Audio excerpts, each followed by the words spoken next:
예, 안녕하세요. 경도 세시사 제11회 강좌를 이어가겠습니다. 이번 경도 세시사 제11강은 종묘제례입니다.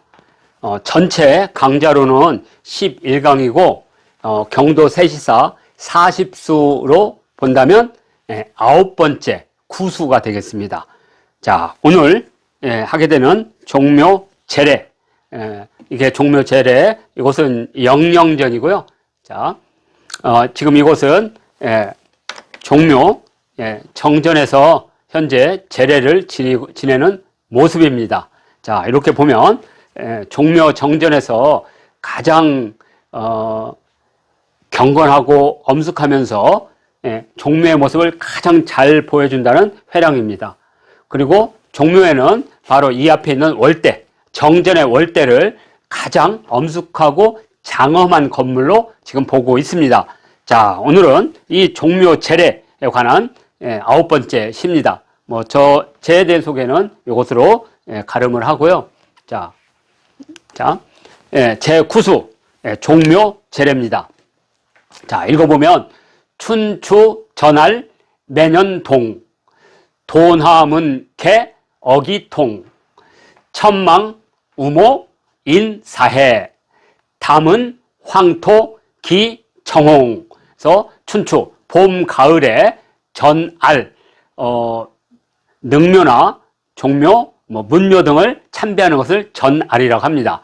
자, 그래서 봄 가을 전알하는 것이 매년 같구나. 도나문이 열리니 임금님과 임금님의 기운이죠. 어기가 통한다. 그러니까 궁궐과 함께 하나의 길로 연결된다는 겁니다. 왜냐하면 도나문이 닫히면 궁궐과 그 도나문의 앞에 있는 도나문 전로가 막힌 상태인데 문을 딱 열면 한 길로 열린다는 그런 의미입니다. 그래서 도나문이 열리니까 어기와 통하는구나. 천망, 이렇게 멀리서 이렇게 막 보는 백성들이 뭘 바라보느냐. 이 우모는 이렇게 막 건축물에 가려지다 보니까 멀리서 보면 가마는 보이지는 않지만 그래도 사람들이 엄청 많으니까 근데 가마 위에 있는 깃발의 털, 그건 보이죠? 그래서 우러러 우모를 바라보는데 사람들이 마치 바다같이 많이 있더라. 그 다음에 담흐는 약하게 이렇게 사람들이 막 가다 보니까 이렇게 어떤 먼지 같은 게 이렇게 얇게 이렇게 오른다는 의미입니다. 그래서 황토길에 무지개 가볍게 일어난다. 물론 여기서 이 황토는 좀 더 다른 해석을 할 필요가 있고요. 또 하나 청홍도 다르게 해석할 필요가 있습니다. 그러나 현재 능양 박종선의 경도 세시사 연구를 한 신지혜 선생님은 이렇게 번역을 했습니다. 초벌 번역은 항상 어려움이 있습니다. 그래서 우리가 높이 평가를 하는 겁니다. 자, 그러면 하나씩 보겠습니다. 자, 종묘의 특징. 종묘는 유네스코 세계 문화유산으로 1995년에 등재가 된 동아시아 유교 문화의 정수라고 할 수가 있죠. 그다음에 여기에서 제례를 하면서 하게 되는 종묘 제례학은 세계 무형유산입니다. 이 제례학은 종묘 제례와 제례악이라는 두 개를 합해서 말하는 거고요. 2001년도에 등재가 됐고 사적으로는 종묘 이게 125호입니다. 종묘 전체가. 그 가운데 종묘 정전은 국보 227호, 그리고 영령전, 지금 보고 있는 건 정전이고 요 앞쪽에 이것은 영령전입니다. 그래서 이 영령전은 보물이고 정전은 국보입니다. 그리고 종묘 제례와 제례악은 또 우리나라로 말하면 국가무형유산입니다. 그러니까 국가무형유산이자 세계무형유산, 그리고 국보와 보물과 사적이면서 유네스코 세계문화유산이다. 이렇게 건물에 대한 간략한 문화재적 가치를 소개하겠습니다. 자, 종묘는 현재 서울에 있는 요게 이제 쉬운 말로 하면 이제 운종가라고도 불렀고 지금은 종로라고 부르는데 종로 3가에서 5가 쪽, 그러니까 여기 동대문 쪽으로 가는 길에 바로 종묘가 위치해 있습니다. 자, 종묘에 관한 몇 가지 기록을 살펴본다면 종묘는 앞 시간에도 얘기했지만 태묘라고 부르고 있습니다. 그래서 이 태묘는 주로 종묘 정전을 말하는데 1392년에 태묘 조성도감을 설치했어요. 그러니까 1392년에 이 종묘 건설이 시작됐다. 이 기록을 조선왕조실록, 태조실록에서 확인이 가능하고요. 자, 네이버 국어사전에 보면 태묘는 종묘의 정전을 말한다. 그래서 여기 처음에는 사대조를 모셨는데 이제 태조 이성계가 죽고 세종대왕, 태종, 세종 이렇게 쭉 지나다 보니까 이제 여기에 있던 사대조는 영령전으로 옮기고 지금은 종묘 정전하면 태조 이성계, 그다음에 태종, 세종, 뭐 세조 이런 식으로 쭉 있습니다. 자, 태묘라고 부른다. 그리고 종묘를 세우는 교서가 발표가 되는 교서가 아니고 태조의 즉위교서가 발표되는데 여기도 종묘가 나옵니다. 그래서 태조가 즉위교서를 발표하면서 종묘를 세우는 이유를 이렇게 설명하고 있습니다. 자, 그래서 여기 보면 종묘 제왕절 관장하는데 이것은 종묘를 관장하는 봉상시에 관한 실록의 기록입니다. 앞쪽은 종묘의 위치, 그러니까 좌묘 우사라고 부르는 종묘의 위치를 말한다면 아래쪽은 그 종묘를 관리하는 봉상시에 대해서 설명하고 있는 겁니다. 이렇게. 자, 또 하나 아주 특이한 기록인데요. 부엉이가 신도의 근정정과 태묘 옆에서 울다. 그래서 정종 때인데요. 보통 부엉이는 신수로서 국가의 어떤 변고라든지 국가의 어떤 일이 있을 때 울게 되어 있습니다. 그래서 여기 보면 부엉이가 새로운 도읍진 근정정과 태묘 옆에서 운다는 것은 조선이 태조 이후에 나라가 망하는 것이 아니라 정종으로 이어진다는 무지 중요한 의미를 갖습니다. 왜냐하면 초기 왕에서부터 두 번째 왕으로 옮긴다는 것은 이제 종묘 사직이 연결됐다는 의미. 그래서 이러한 부엉이를 여기다가 등장을 시키게 됩니다. 자, 그리고 종묘에 관한 또 하나의 기록은 우리가 이제 물론 이제 고종실록은 실록이라 할 수가 없죠. 일본 제국주의가 항일 전쟁 시대 때 우리나라를 강점하고 자기들이 이렇게 쓴 거기 때문에 엄청나게 왜곡은 돼 있습니다. 그렇지만 그 사이사이에 몇 가지 중요한 기록 가운데 바로 이곳에서 한글 사용이 최초로 칙령으로 정해지게 됩니다. 그래서 종묘에 고유하고 종묘에 가서 고하고 한글 사용이 공식화됩니다. 자, 그래서 조선왕조가 망한 후에 한글이 사용된 것이 아니라 이미 고종 때 1894년에 칙령 1호 발표합니다. 그래서 여기 뭐라 하냐? 제14조, 칙령 제1호부터 시작해서 제14조, 그러면 법률과 칙령과 이런 것들은 모두 국문을 기본으로 하고 그리고 한문과 그다음에 다른 것을 붙인다는 겁니다. 국한문을 붙이든. 그러니까 1894년도에 우리나라 공용 문자는 한글이 됩니다. 자, 이건 이렇게 왕조실록에 있다는 것을 이렇게 말씀을 드립니다. 자, 그러면 그때 사용한 최초의 한글 국문 뭐냐? 이거 보면 1894년 12월 12일 홍범 14조가 관보에 게재됐다. 그래서 종묘에 나가서 서거문을 발표하고 한문, 한글, 국한문 세 개로 최초의 공문을 만듭니다. 그래서 여기 보면 이렇게 되어 있죠. 여기 한자, 국한문, 한글 이렇게 세 개로. 그래서 홍범 14조가 우리나라에서 한글로 된 최초의 문서다. 이렇게 확인할 수가 있습니다. 종묘에서 일어난 일이다 정도는 우리가. 자, 이제 종묘에 관한 여러 가지 그 고대 기록을 보게 되면, 자, 세시풍에는 이렇게 되어 있습니다. 시로 되어 있는데, 봄 제사 친히 지내는 을야의 늦은 시간, 춘향, 친장, 을야, 여기 한, 근데 여기 간으로 되어 있죠. 한. 그다음에 준분, 청묘, 숙, 천관, 그죠? 조반, 갱점, 회, 난후, 그다음에 헌하, 정원, 즉 문안. 그래서 봄제사 친히 지내는 을야의 늦은 시간에 종묘로 바삐가는 수많은 관리들 엄숙하네. 조유의 경점 울리고 난거 돌아간 뒤 정월 초하룻 날 하례 드리고 문안도 여쭙네. 이런 게 있는데 여기서 춘향은 봄에 지내는 종묘의 제사를 말하고요.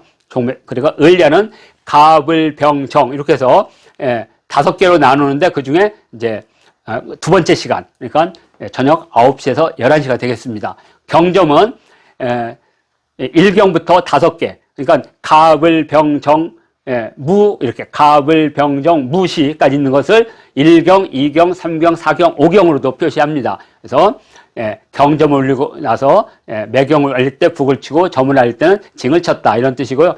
난거는 임금님이 타는 수레가 되겠습니다. 자, 그러면 한번 볼까요?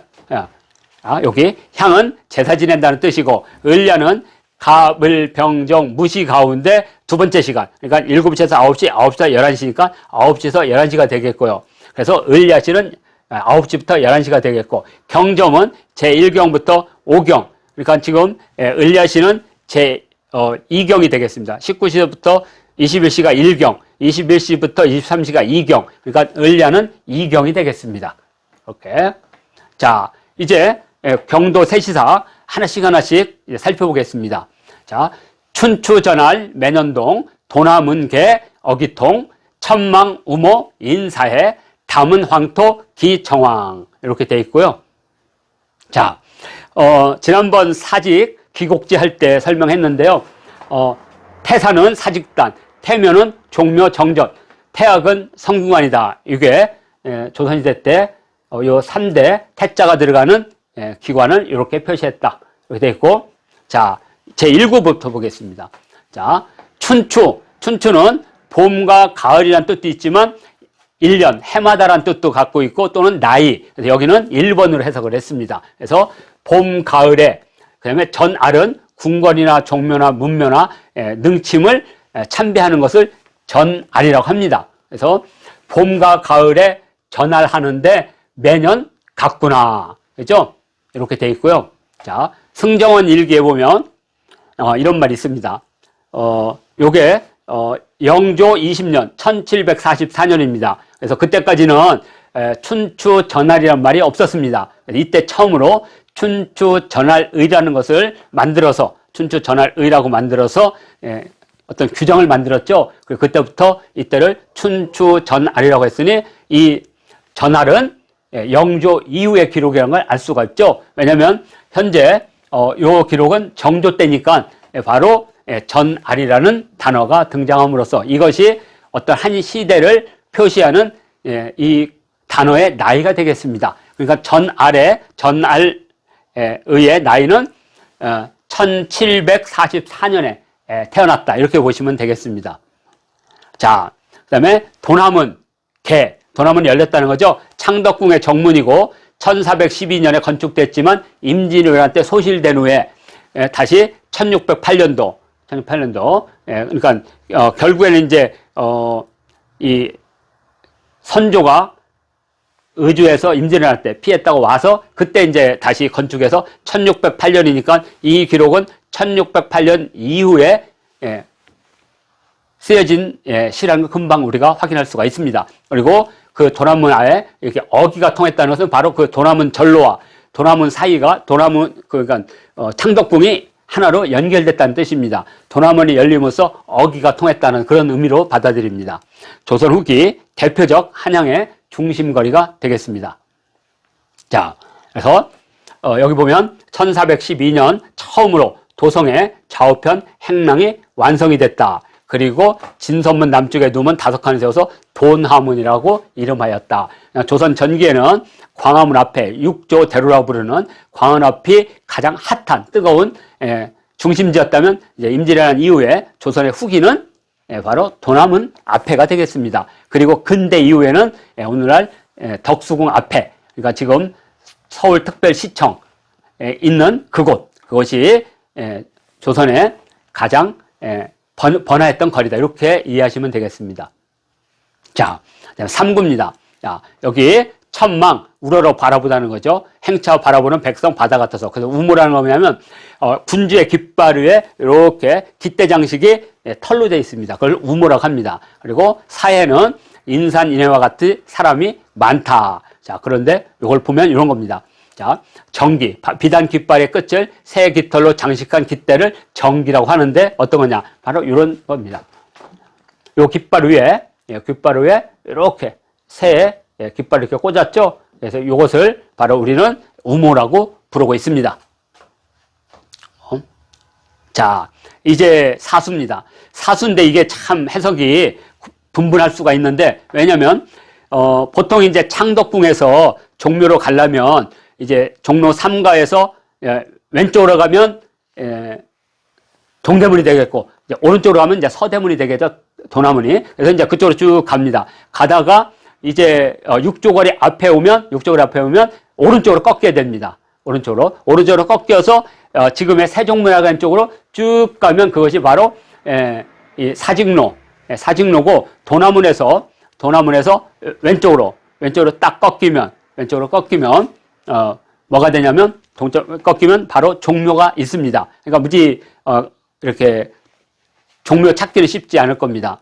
자, 그래서 만일 이것이 조선 초기에 시라면 이 황토는 아마 황토연을 의미할 겁니다. 황토연을 의미할 건데 여기서는 바로 조선 후기이기 때문에 도남은 절로를 나와서 왼쪽으로 딱 꺾여서 들어가게 되면 바로 종묘 전교라는 다리가 있습니다. 그 종묘 전교를 넘으면 이제 종묘에 정문을 해서 이제 종묘로 들어가게 됩니다. 자, 그래서 여기서는 여튼 이렇게 수많은 사람들과 마차가 가니까 여튼 황토가 일어나겠죠. 여튼 황토길에 기청홍, 무지개가 일어난다는데 여기서 기청홍은 뭐냐면 무지개라기보다는 등일 겁니다. 등. 청홍이라는 게 맑은 무지개인데 다른 말로는 등을 말하기도 합니다. 그러니까 이날 임금님이 종묘를 가기 때문에 시전에서 아마 등을 이렇게 달아서 그 아주 그냥 멋있게 아주 그냥 우렁차게 그 행차가 아주 그냥 기품 있게 하기 위해서 아마 등을 전부 달았을 겁니다. 그래서 아마 등불이 일어난다 정도로 해석해도 큰 문제는 없다. 자, 그래서 황토길에 무지개 가볍게 일어난다 해도 되고, 황토가 10개 있던 황토 사이에 등불이 이렇게 보인다 정도로 해석해도 큰 문제는 없다. 자, 그래서 육조거리는 이걸 황토현으로 본다면 세종사거리 앞에 황토현인데 여기는 조선 후기이기 때문에 이것은 해당이 되질 않죠. 그래서 이것은 그냥 넘어가겠습니다. 만일 사직단으로 갔다 그러면 아마 이게 황토현, 아까 황토가 됐을 겁니다. 근데 여기는 종묘이기 때문에 이것은 여기는 황토는 말 그대로 그냥 황토라고 해야 될 겁니다. 자, 이렇게 해서 넘어갔고, 자, 이제 지금까지 했던 1구부터 그냥 쭉 9수까지 한번 보겠습니다. 제1수 정하, 조화죠. 1수, 2수 떡국, 병탕, 그다음에 3수 윷놀이, 척사, 그다음에 4수 널뛰기. 자, 기억합니다. 자, 5수가 새해에 한여를 보내서 문안인사를 대신하는 문안비.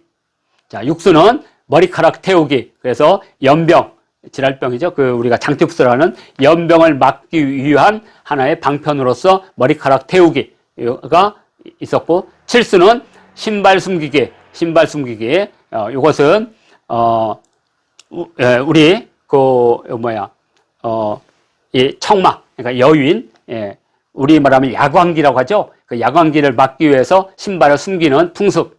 자, 8수는 지난주에 했던 기곡제가 되겠고요. 자, 오늘 9수, 이제 종묘 제례입니다. 그래서 전알의, 그러니까 춘추 전알의가 이때 생겼다. 그래서 봄, 가을, 그러니까 춘추 전알 매년동, 도나문계 어기통, 천망우모 인사해, 담은 황토 기정홍. 그래서 제9수 종묘 제례를 이것으로 해서 마치도록 하겠습니다. 자, 이제 제10수는 이제 입춘첩입니다. 이제 정월이 지나고 2월 4일 입춘이 시작되면 또 많은 행사들이 있습니다. 그래서 10수 입춘첩에서 다시 뵙도록 하겠습니다.